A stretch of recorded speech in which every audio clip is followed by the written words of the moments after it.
Good morning.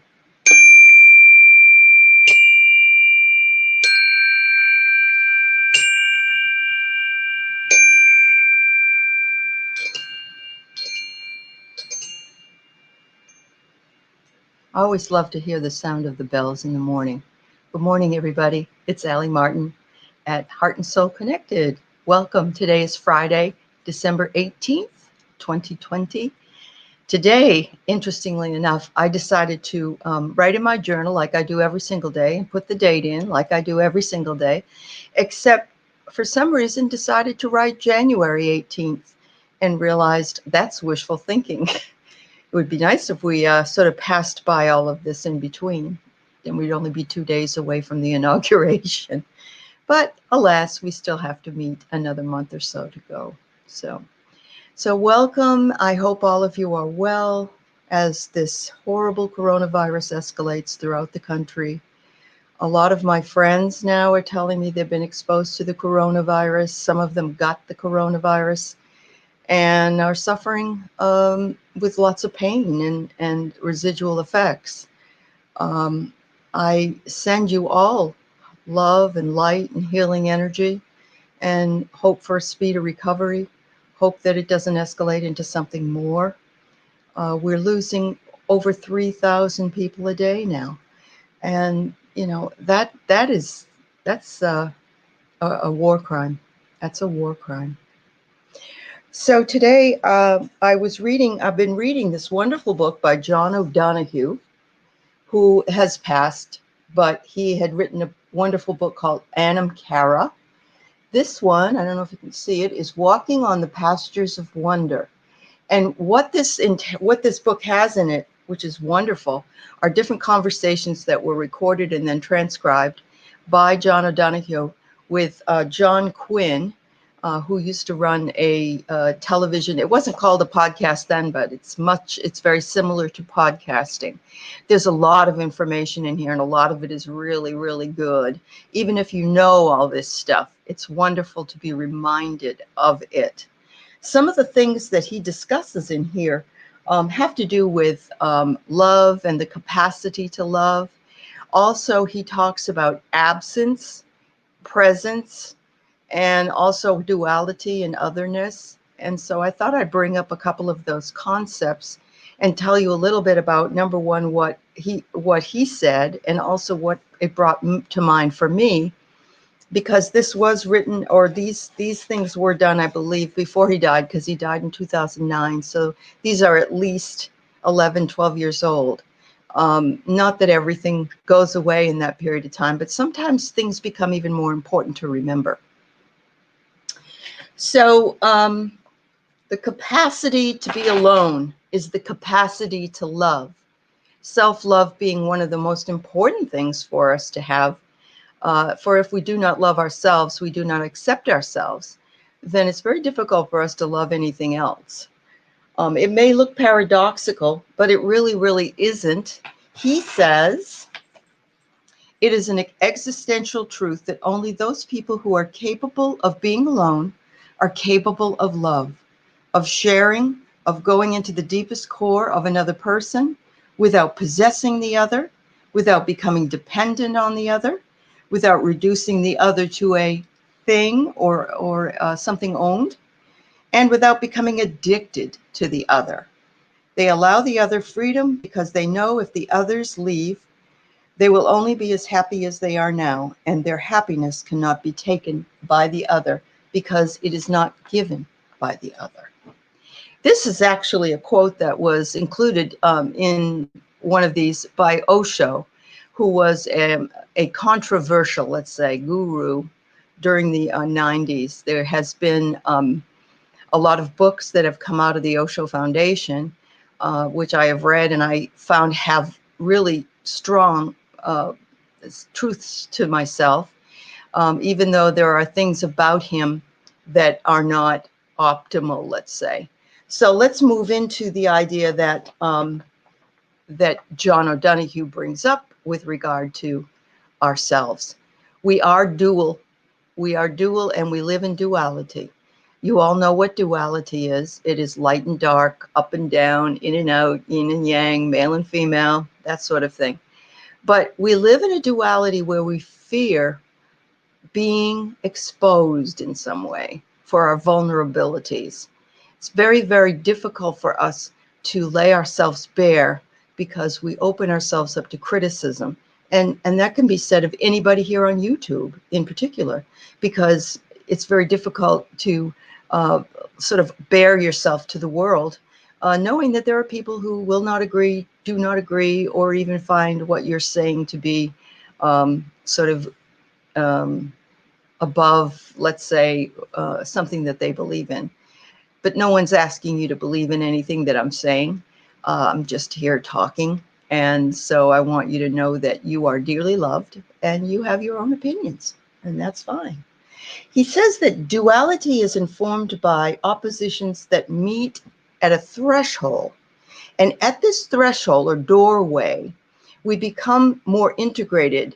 And it is there that we meet our authenticity. And I've talked about authenticity before. It's being who you are, not being what everyone else wants you to be, not being what society says you ought to be, or your parents say you ought to be, or your friends, or your minister, or anybody else.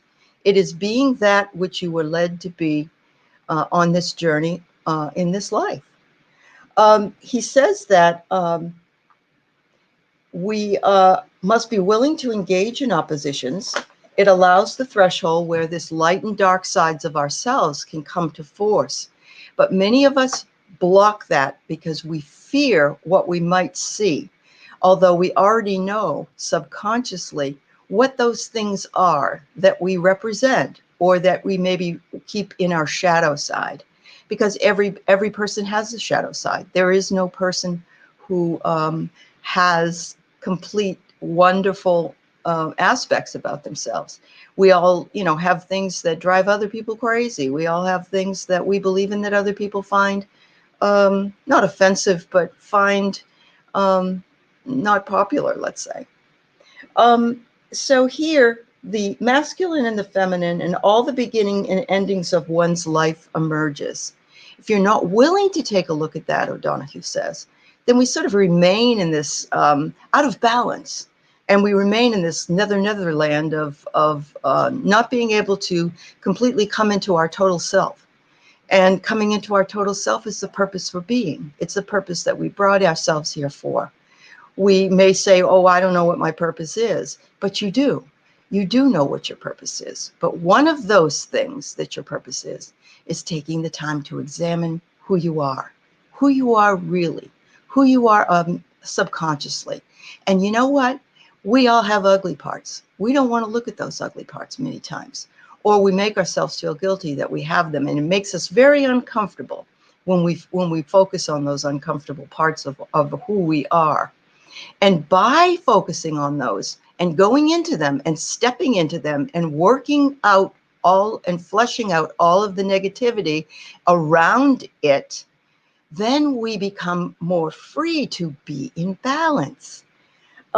He said, though, that there are some things that we really, really need to do. And one of them is to open up our imaginations, because it is our imaginations that can provide us with ways out.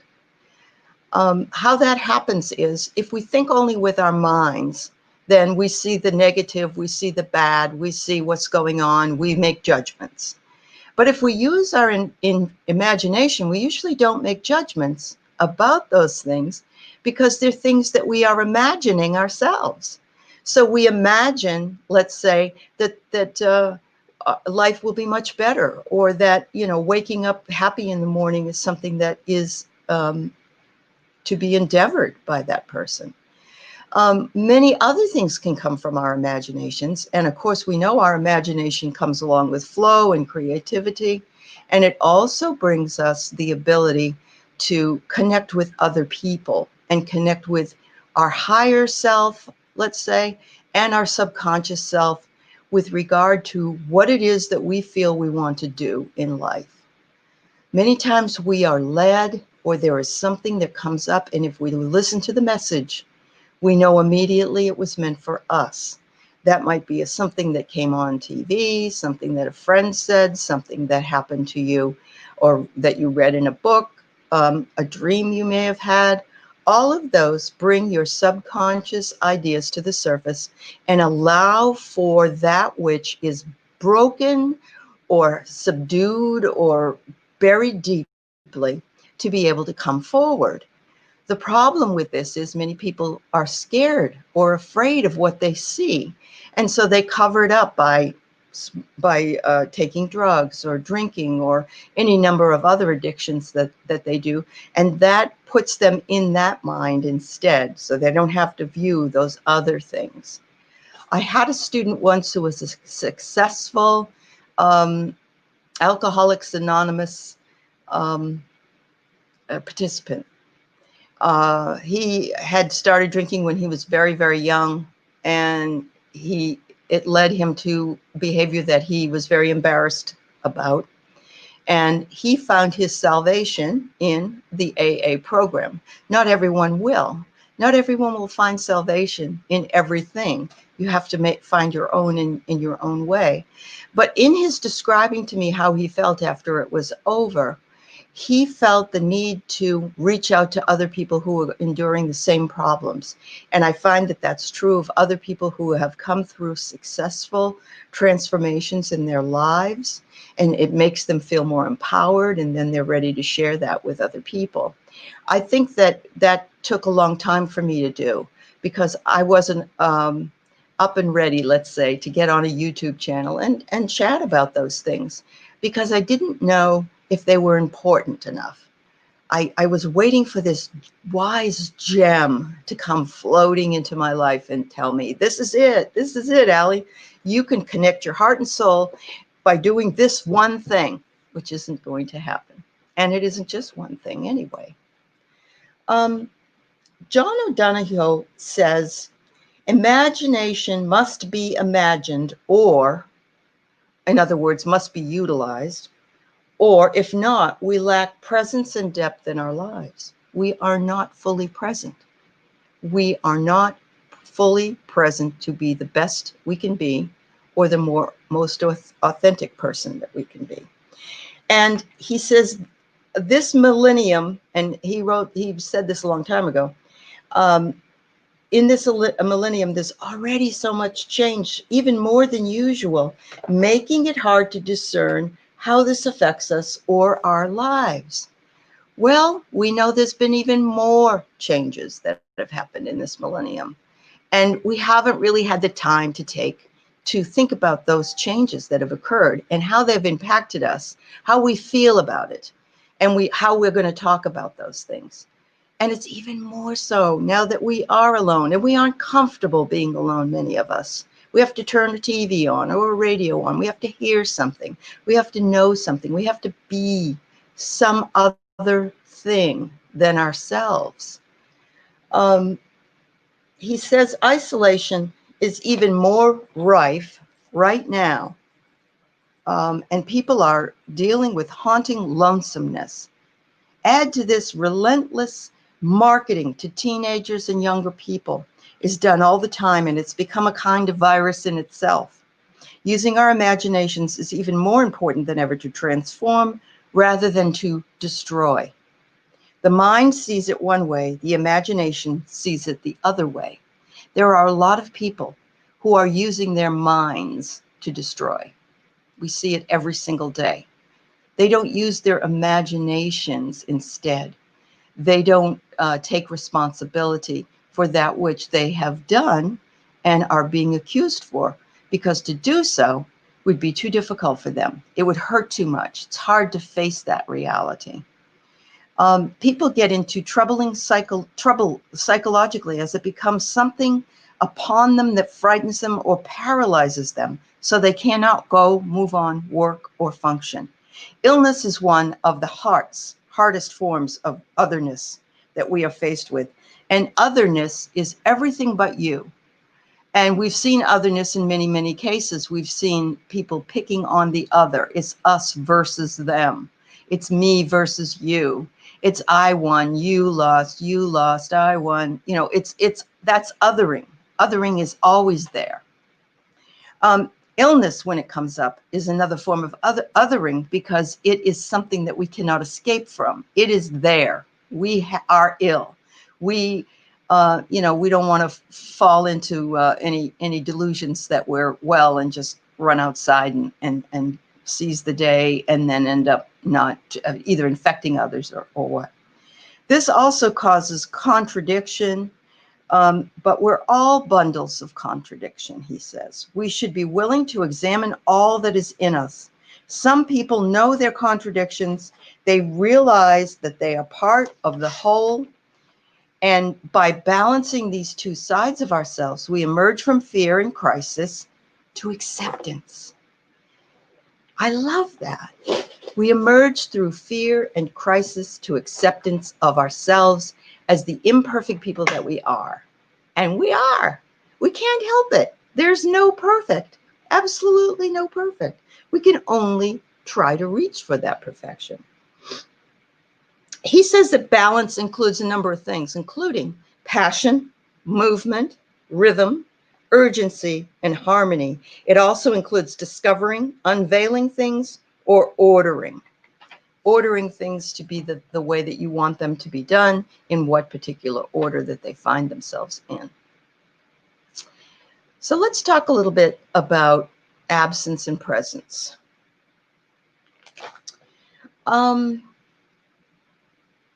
Let's see.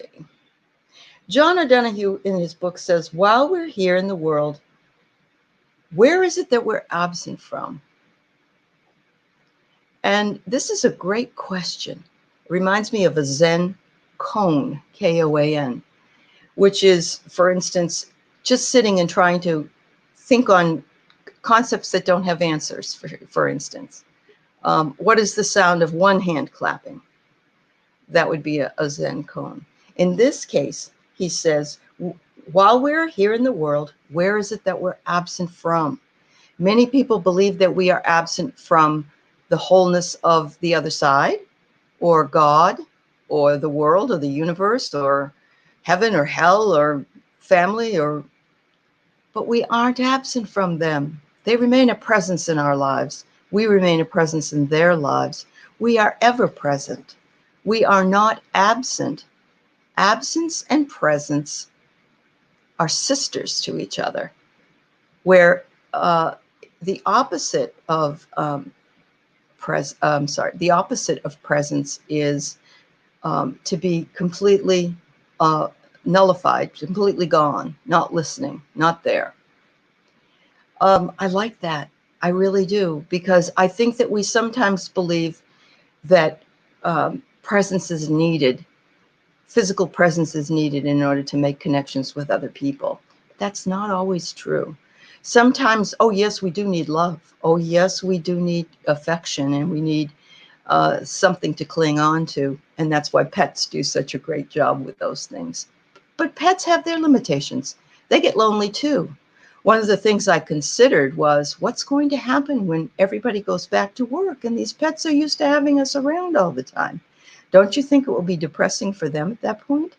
Oh, but they're just dogs or cats or whatever. No, they are a full sentient being, one that feels, one that thinks. They can't speak, but they speak to us in many other ways, through their eyes, through their thoughts, through their deeds. We know what they're thinking. If we listen very carefully, they tell us every single day that they love us, that they are present beside us, and there's nothing more valuable than that. And if you have people with you, that's even more valuable to you, I expect, as long as you recognize their presence and that they are not absent from you. I know that many times I've said, when my husband has been home and I've been alone, or I've been busy and he's been in the other room and I haven't seen him really all day, I'm doing something else. And I'll say, I'm so glad you were home today. And he said, well, I haven't seen you very much. And I said, I knew you were there. I knew you were there. And it brought me great joy to know that I was not alone. Something about being alone, though, is always determined to be negative. And I don't think it is all the time. There is loneliness and there is being alone. And when someone is lonely, they really totally feel like no one cares about them. And, they are forsaken in a lot of ways. Absence of being the sister of presence, the opposite is vacancy. I'm sorry, I picked the wrong thing. I said nullify, but vacancy. Vacancy is, if have you ever seen, I've lost several dogs and had to put them to sleep. And their eyes are vacant. They are gone when you have taken them to the vet and they are euthanized. It's a horrible look. And I know people have the same look in their eyes when they're gone. Their soul has gone from their bodies. And yet they say they're hanging right around you all the time. Guides and messengers and your parents and all their friends and past animals you've had. That is hard for some people to accept. And you know what? Not everybody has to accept everything. Everybody just entertain the idea that it's a possibility. It's always great. To be absent is to be elsewhere.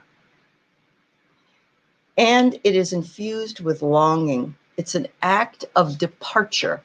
We don't like it when people leave. We can leave, but when someone else leaves, it's more troublesome to us because we're the ones being left. We see that as a betrayal in some ways, even though we recognize intellectually that is not the purpose or the idea that they had in mind. Absence is losing a close friend. When you open yourself to the activity and sacrament of friendship with someone else, you create a new and sacred space with them. Ooh, I feel very comfortable with that. I agree with that. You have a bond with them at that point. It's a special space you share in the same way with no one else. Each person being special in their own way. Physically considered, we are all objects. We are all physical bodily objects. But considered in terms of affection, effectively, they go to the past. And they, subtle trails of connections that we have, go out particularly towards the friends that were really close to us. And the death of every person and every animal we've had and every friend we've lost seems to compound itself on top of our grief or on top of our loneliness. And yet, if we utilize our imagination, we can visualize those times with that person, and it can bring us back to such wonderful memories. Because Viktor Frankl, you can't take away my imagination.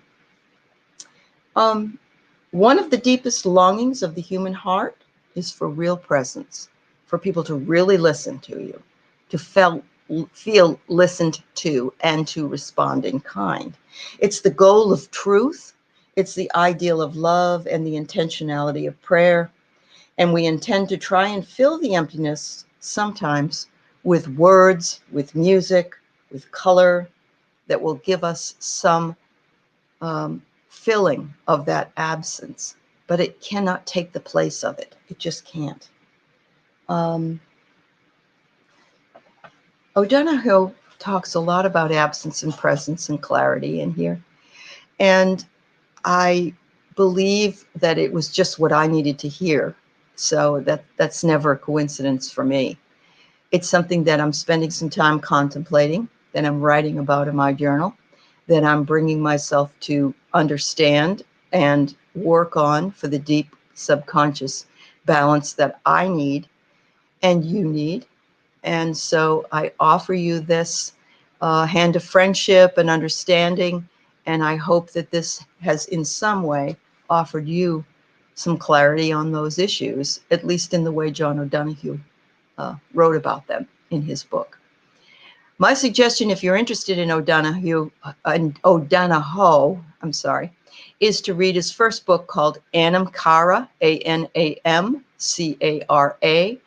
And it's a Gaelic word that means soul friend. And I think we are all soul friends. So soul friends, I send you my very best for a beautiful weekend and my hopes that all of you are happy, healthy, and enduring well in your alone time on the planet. Namaste.